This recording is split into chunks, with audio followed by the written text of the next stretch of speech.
കുടുംബത്തിന് ശക്തിക്ഷയം ഉണ്ടായിട്ടുണ്ടാവാം. എന്നാലും മുരുക്കം വീട്ടുകാർ മാനം വിറ്റ് ജീവിച്ചിട്ടില്ലടാ. മനുഷ്യന് വഴി കൊണ്ട് നടക്കാൻ മേലുണ്ടായല്ലോ. കുടിക്കുക, തല്ലും പിടി ഉണ്ടാക്കുക. ആരാടാ നിന്നെ ഈ ദുശീലങ്ങളൊക്കെ പഠിപ്പിച്ചത്? ഒക്കെ എന്റെ യോഗ അമ്മവാ. ആയിരക്കണക്കിന് കുട്ടികൾക്ക് സാരോപദേശം നൽകിയ ആളാത്രേ. സ്വന്തം മകന് സൽബുദ്ധി പറഞ്ഞു കൊടുക്കാൻ മാത്രം പറ്റിയില്ല. ഇനി നിന്നെ പറ്റി ഇങ്ങനെ വല്ലതും കേട്ടാൽ അടിച്ച് നിന്റെ കാലിന്റെ മുട്ടി ഞാൻ ഓടിക്കും. എങ്കി അമ്മാവന്റെ മുട്ട് ഞാനും ഓടിക്കും. എന്തായി പറയണേ? വന്നു വന്ന് മൂത്തവരെയും തിരിച്ചറിയണ്ടായോ? ഞാൻ പറഞ്ഞില്ലേ മോളെ, അവന്റെ സമനില തെറ്റിയിരിക്കുക പാവം. ജോലി പോയേ പിന്നെ ഇത്രയും വഷളായേ. അമ്മാവൻ പറഞ്ഞ സേതു കേക്കും. തൽക്കാലം ചേട്ടനെ അവന്റെ കമ്പനി പിടിച്ചിരുത്തിയാ മതിയായിരുന്നു. ചായ കുടിക്ക്. റിയാഷേ, എന്റെ ഷർട്ട് തേച്ചില്ലേ? തേച്ചു. അമ്മാവനെപ്പോ വന്നു? കുറച്ചു നേരമായി. സേതു, മരുമക്കത്തായൊക്കെ പോയെങ്കിലും അമ്മാവൻ ഇപ്പോഴും അമ്മാവൻ തന്നെയാണ്.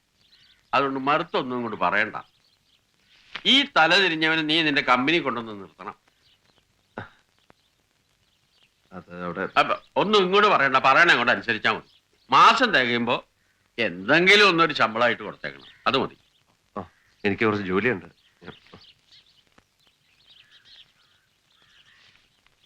നോക്കിയും കണ്ട് നിന്നാൽ നിനക്ക് കൊള്ളാം.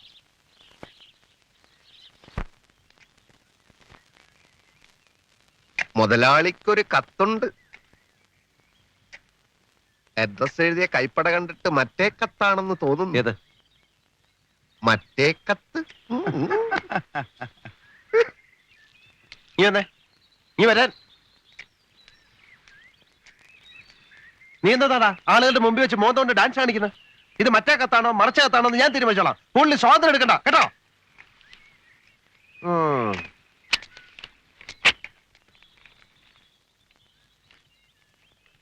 പ്രിയപ്പെട്ട സേതുവേട്ട, ചേട്ടനുമായി വഴക്കിട്ട് സേതുവേട്ടൻ അങ്ങ് പോയി.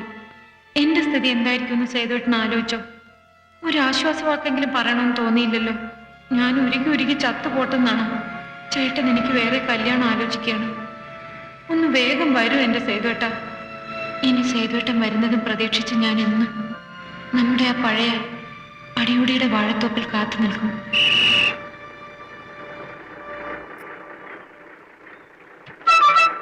ആരാ മുകേരി മുകേരി മുകേരി? ഇറങ്ങേണ്ടവരൊക്കെ പോയേ മുകേരി. എന്താ ഇറങ്ങുന്നില്ലേ? വേണ്ട വേണ്ട, ഞാനൊരു 50 അടി അപ്പുറത്ത് ഇറങ്ങിക്കോളാം.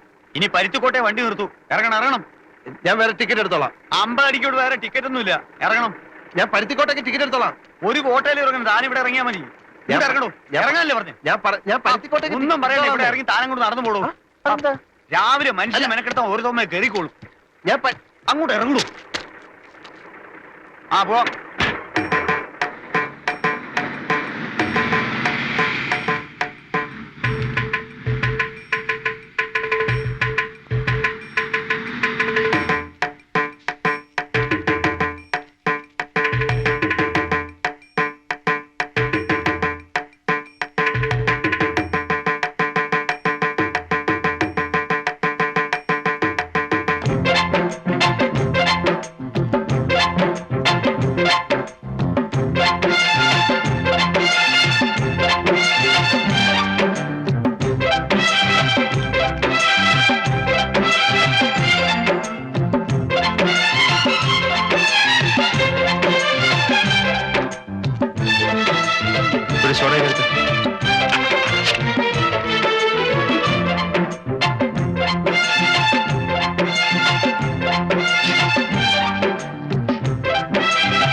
അവളെന്ത് ഇതിന് ചേച്ചി ഞാൻ കണ്ടില്ല. കണ്ടില്ലേ? കടുകുമണിയാ കാണാതെ നിൽക്കാൻ. എടേ സുലു എവിടെയടി? അവളെ ശ്യാമയുടെ വീട്ടിൽ അവളെങ്ങനെ പറഞ്ഞോ? ചാവയെ കഞ്ഞിയും എല്ലാത്തിനും ഞാൻ ഇവിടെ അടിച്ചിറക്കും.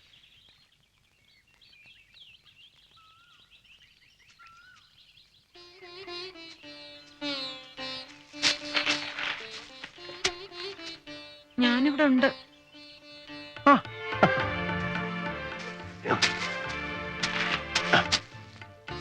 പണ്ട് സ്കൂളിൽ പഠിക്കുന്ന കാലത്താ നമ്മൾ ഇതുപോലെ ഈ വാഴത്തോപ്പിൽ കണ്ടുമുട്ടാറുള്ളത്. അന്നും ഇന്നും അടിയോടിക്ക് വാഴക്കൃഷി മാത്രമേ താല്പര്യമുള്ളൂ എന്ന് തോന്നുന്നു. എന്താ വല്ലായിരിക്കുന്നത്? അടിയോടിയുടെ വാഴ അയാൾ കണ്ട ഇപ്പൊ എന്നെ കൊല്ലും. എത്ര നേരമായിന്നറിയോ ഞാൻ കാത്തു നിൽക്കാൻ തുടങ്ങിയിട്ട്? അതാണ് ആ കാര്യം. ഞാനും നിന്റെ ചേട്ടൻ കൂടെ ജംഗ്ഷനിൽ ഒരു ഒളിച്ചു കളി നടത്തിയിട്ട് വരിക കുട്ടി. ഈ വാഴക്കറ പറ്റിയ മാറ്റം വലിയ പാടാണ്. സേതുട്ടിനൊക്കെ തമാശ കളിയാ. ഞാനൊന്ന് ഉറങ്ങിയിട്ട് ദിവസം എത്രയെന്നറിയാവോ? എന്റെ സുലു, നിനക്ക് വേവലാതി കുറച്ച് കൂടുതലാണ്. ഈ ലോകത്ത് ആരൊക്കെ എതിർത്താലും നമ്മൾ ഒരുമിച്ച് ജീവിക്കും. പിന്നെന്താ പ്രശ്നം? സേതുട്ട ഞാനൊരു പെണ്ണാ. എന്റെ സുലു, ഞാനൊരാണാണ്. ആകെയുള്ള ഒരേ ഒരു പ്രശ്നം ഫാക്ടറിയാണ്. ഇപ്പൊ എല്ലാം റെഡിയായി. ഇന്റർവ്യൂ നടത്തി ജോലിക്കാരെ എടുത്താൽ ഫാക്ടറി ചക ചക ചകാന്ന് വർക്ക് ചെയ്ത് തുടങ്ങും. അത് കഴിഞ്ഞ ഉടനെ കല്യാണം. ഈ ചക ചക ചക എത്ര കാലം എടുക്കും? ഉടനെ എന്ന് വെച്ചാൽ എത്രയും പെട്ടെന്ന്. ആരുമില്ല. അടിയോടി ഓടിക്കോ, പിന്നെ കാണാം. ഓടിക്കോ.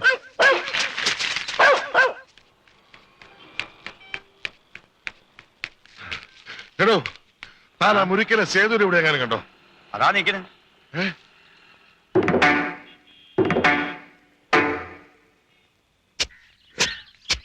എടീ, ഉറപ്പിച്ചു. ചെറുക്കൻ ദുബായിൽ ഓയിൽ കമ്പനിയിലെ ഫോർമാനാ. ഇത് മിഥുനമാസമല്ലേ, കർക്കിടകത്തിന് മുമ്പ് നടത്തണമെന്നാ അവര് പറയുന്നത്. അവളോട് കൂടെ ഒന്ന് ചോദിക്കണ്ടേ? വേണ്ട, ഇത്രയും നാളും കാത്തു. ഇനി ചോദ്യം ഉത്തരവൊക്കെ തീരുമാനിക്കും ഞാൻ തന്നെയാ.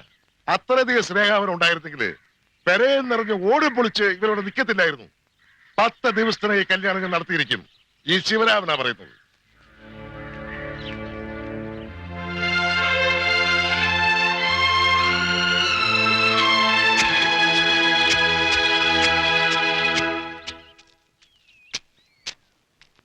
എന്താ ശ്യാമ ഈ വഴിക്ക്?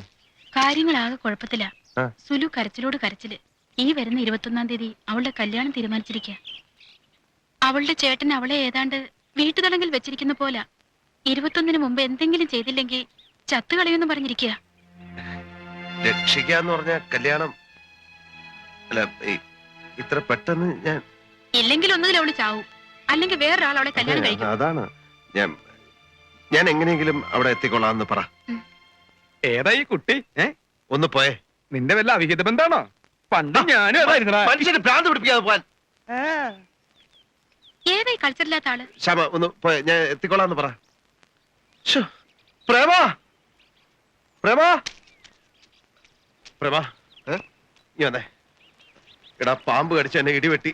പഴഞ്ചൊല്ല് തിരിഞ്ഞുപോയി മുതലാളി. ഇടിവെട്ടിവനെ പാമ്പ് കടിച്ചു. പഴഞ്ചൊല്ല് തിരുത്താനല്ല ഞാൻ നിന്നെ വിളിച്ചത്. അല്ല അല്ലേ? ഞാൻ വല്ലാത്തൊരവസ്ഥയിലാണ്. ഞാനും അവസ്ഥയില. നിനക്കെന്താ അവസ്ഥ? അല്ല, മുതലാളിയുടെ അവസ്ഥയാണല്ലോ എന്റെ അവസ്ഥ.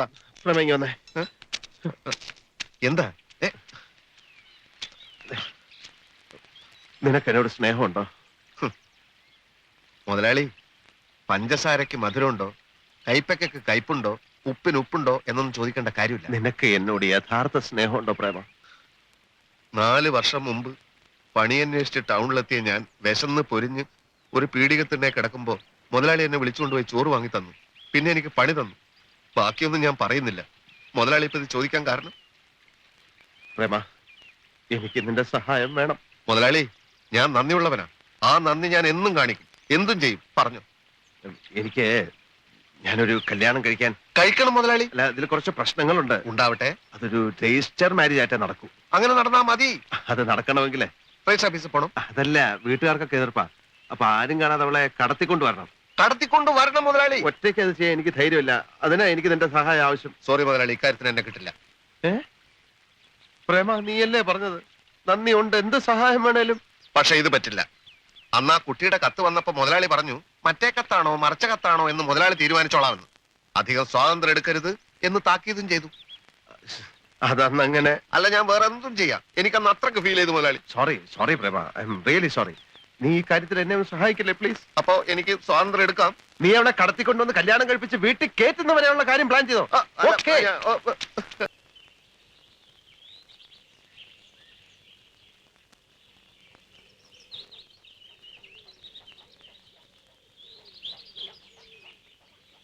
എന്നാ പറഞ്ഞതുപോലെ മുതലാളി സിഗ്നൽ കൂടെ നമ്മൾ വന്നെന്നറിയട്ടെ.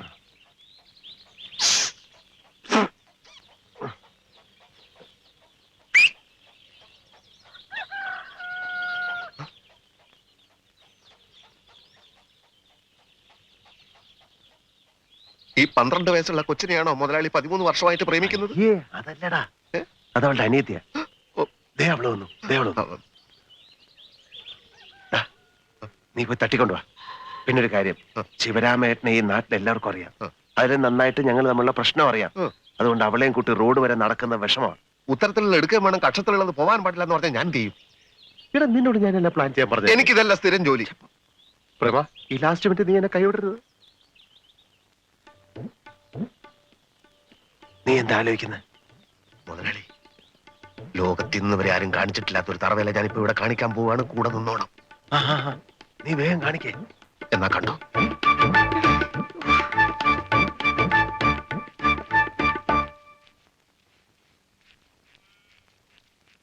അയ്യോ, ശിവൻ ചേട്ടൻ.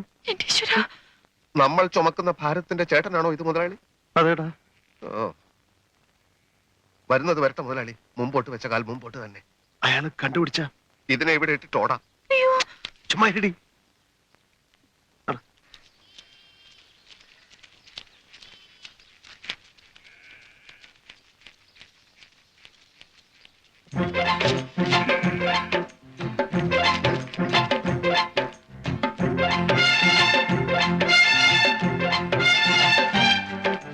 മുതലാളി കൈ കഴക്കുന്നു. ഞാനിപ്പോ താഴെ ഇടും.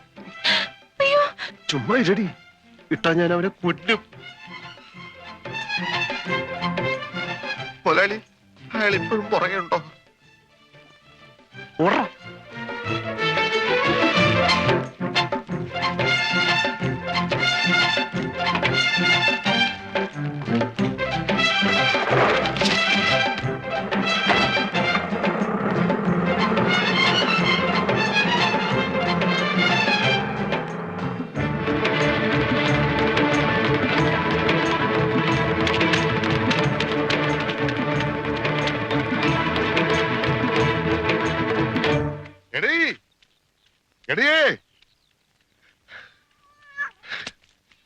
എനിക്ക് ഷേക്കാൻ എനിക്ക് ഷേക്കാൻ തരാൻ. നീ വെട്ടുന്നുണ്ടില്ലേ, കൈ വൃത്തിയേടാവും. അയ്യോ, എന്നാലും സാരമില്ല. ഇനി പറ, എന്റെ ബുദ്ധി എങ്ങനെയുണ്ട്? അതിന് നിങ്ങളും ബുദ്ധിയായിട്ട് എന്താ ബന്ധം? എടീ, നമ്മുടെ സുലോചനയെ സേതുമാധവൻ തട്ടിക്കൊണ്ടു പോയി. എന്ത്? നേരാമണ്ണം 100 വട്ടം പറഞ്ഞിട്ട് പോ കേട്ടില്ല. ഇങ്ങനൊരു തറവേല കാണിച്ചപ്പോ സംഗതി ഏറ്റു. നിനക്കറിയാവോ, നിന്നോട് പോലും ഞാൻ പറഞ്ഞിട്ടില്ല. ഇങ്ങനെ എന്തെങ്കിലും ഒന്ന് സംഭവിക്കാൻ വേണ്ടിയാ ഞാൻ അവളെ വേറെ കെട്ടിക്കൊടുക്കാൻ പോകുന്നതായിട്ട് അഭിനയിച്ചത്. പെങ്ങന്മാരെ ഒരിക്കലും സങ്കടപ്പെടുത്തരുതെന്ന് എന്റെ അച്ഛനും അമ്മയും എപ്പോഴും പറയുമായിരുന്നു. ഏതായാലും ഇപ്പൊ അവളുടെ സങ്കടം തീർന്നു. ഇപ്പൊ പറ, എന്റെ ബുദ്ധി എങ്ങനെയുണ്ട്? ഏതായാലും നിങ്ങളെ കുറിച്ച് ഇത്രയും ഞാൻ വിചാരിച്ചില്ല. എന്ന് വെച്ച് നീ എങ്ങാനും വല്ലവന്മാരുടെയും കൂടെ ഇറങ്ങി പോകാൻ നോക്കിയാൽ നിന്റെ കൈ ഞാൻ വെട്ടുകളെ. ഓടിയത്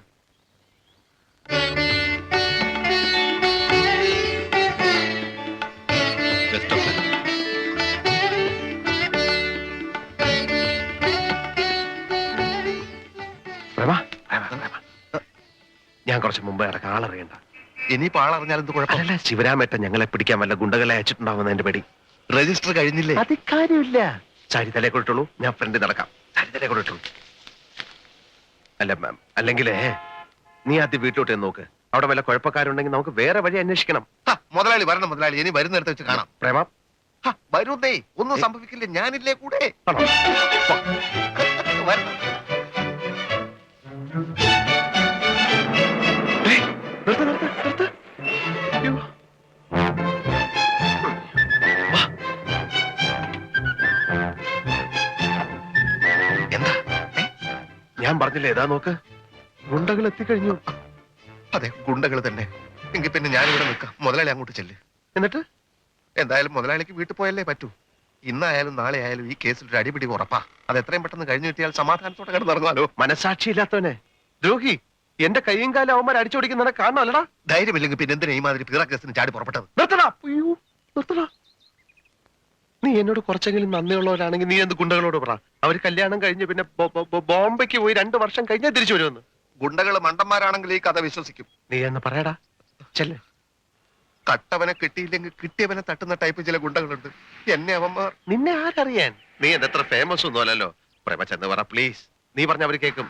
നിന്നെ ആരും അറിയത്തില്ല. ചെല്ലേ ചെല്ലേ പ്രേമ, ചെല്ലേ.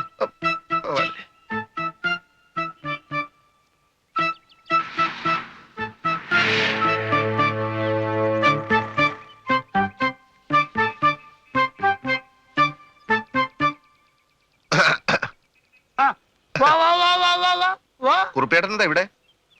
ഞാൻ കുറച്ച് കാറ്റ് കൊള്ളാൻ ഇറങ്ങിയതാണ്. എന്നാ പിന്നെ ബീച്ചിൽ ചെന്നിരുന്നൂടെ? അല്ല, ഇവിടെ ആകുമ്പോ അംഗവും കാണാൻ താഴെയും പറിക്കാം. ഓ, എത്ര സമയം അവൻ ഈ വീട്ടിനുള്ളിൽ ഒളിച്ചിരിക്കുന്നു എനിക്കൊന്ന് കാണണല്ലോ. അപ്പൊ കുറുപ്പിയേട്ടനും മുതലാളിയും തമ്മിൽ ഇന്ന് കണ്ടില്ലേ? എവിടുന്ന് കാണാനാണ്? എന്റെ ചേട്ടന് തരാനുള്ള മുഴുവൻ തുകയും കൊണ്ട് മുതലാളി ചേട്ടന്റെ വീട്ടിലോട്ട് പോയിട്ടുണ്ട്. നേരോ? ഉവ്വ്. ആ. പിന്നെ ചേട്ടനോട് എനിക്കൊരു അപേക്ഷയുണ്ട്. ആ. മുതലാളി ആള് അഭിമാനിയാണ്, അറിയാലോ. ഉം. ആള് കുറച്ച് കഷ്ടത്തിലുമാണ്. ആ. അതുകൊണ്ട് പലിശയുടെ കാര്യത്തിൽ ചേട്ടൻ ചെറിയൊരു അളവ് ചെയ്തു കൊടുക്കണം. എനിക്ക് പലിശയും വേണ്ട കിലിശയും വേണ്ട, മുതല് കിട്ടിയാൽ മതി. ഇവിടെ വണ്ടി വേഗം വേവാ. ഇനി നമ്മൾ സമയത്തിന് അവിടെ എത്തിയില്ലെങ്കിലേ അവൻ ആ പേര് മറിഞ്ഞ് മുങ്ങും.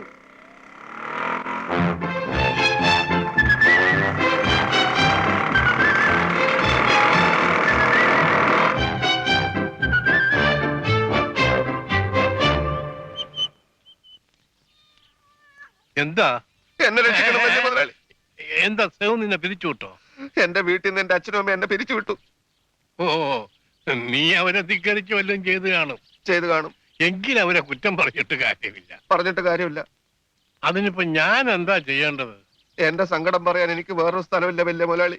ആട്ടെ, താൻ എന്ത് കുറ്റമാ ചെയ്തത്? സ്നേഹിക്കുന്നത് കുറ്റമാണോ?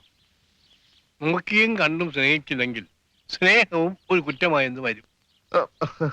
ഇതങ്ങനെയല്ല വലിയ മുതലാളി. നോക്കിയും കണ്ടും ചെറുപ്പം തൊട്ട് ഞാനൊരു പെൺകുട്ടിയെ സ്നേഹിച്ചു പോയി. പെൺകുട്ടിയുടെ ആൾക്കാർക്കും എന്റെ വീട്ടുകാർക്കും എതിർപ്പൊന്നുമില്ലായിരുന്നു. പക്ഷെ ഒരു പ്രത്യേക സാഹചര്യത്തിൽ ആരോടും പറയാതെ എനിക്ക് ആ കുട്ടിയെ രജിസ്റ്റർ മാരേജ് ചെയ്യേണ്ടി വന്നു. ഏത് രക്ഷിതാക്കളെയും അത് വേദനിപ്പിക്കും. തന്നെ വീട്ടിൽ നിന്ന് ഇറക്കി വിട്ടതിൽ തെറ്റൊന്നുമില്ല. അപ്പൊ ഇത്രയും കാലം സ്നേഹിച്ച പെൺകുട്ടിയെ ചതിക്കണം എന്നാണോ? എന്നല്ല. ശരി മുതലാളി, ഒരു തെറ്റ് പറ്റിപ്പോയി. പക്ഷെ എന്റെ അച്ഛന്റെ സ്ഥാനത്ത് വലിയ മുതലാളി ആയിരുന്നെങ്കിൽ ഇങ്ങനെ ഒരു തെറ്റിന് സ്വന്തം മകനോട് ക്ഷമിക്കില്ലേ? ഞാനാണെങ്കിൽ ക്ഷമിക്കും. എന്റെ അത്ര വിവരം നിന്റെ തന്തയ്ക്കും തള്ളയ്ക്കും ഉണ്ടെങ്കിൽ അവരും ക്ഷമിക്കും. കറക്റ്റ്. അതായത് ഇങ്ങനെ ഒരു സംഭവം ഇവിടെയാണ് നടന്നിരുന്നതെങ്കിൽ മഹാമനസ്കനായ മുതലാളി മകനോട് ക്ഷമിച്ചേനല്ലേ? അതെ. എനിക്കത് കേട്ടാ മതി. മുതലാളി ഇങ്ങ് കേറിപ്പോര്. അച്ഛൻ ക്ഷമിച്ചു കഴിഞ്ഞു.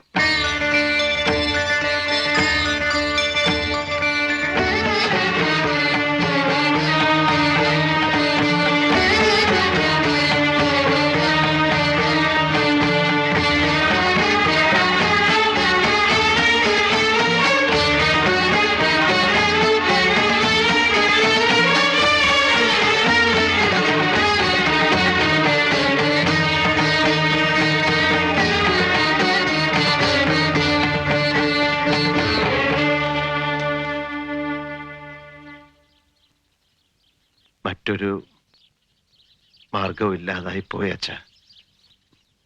ഓർക്കണം,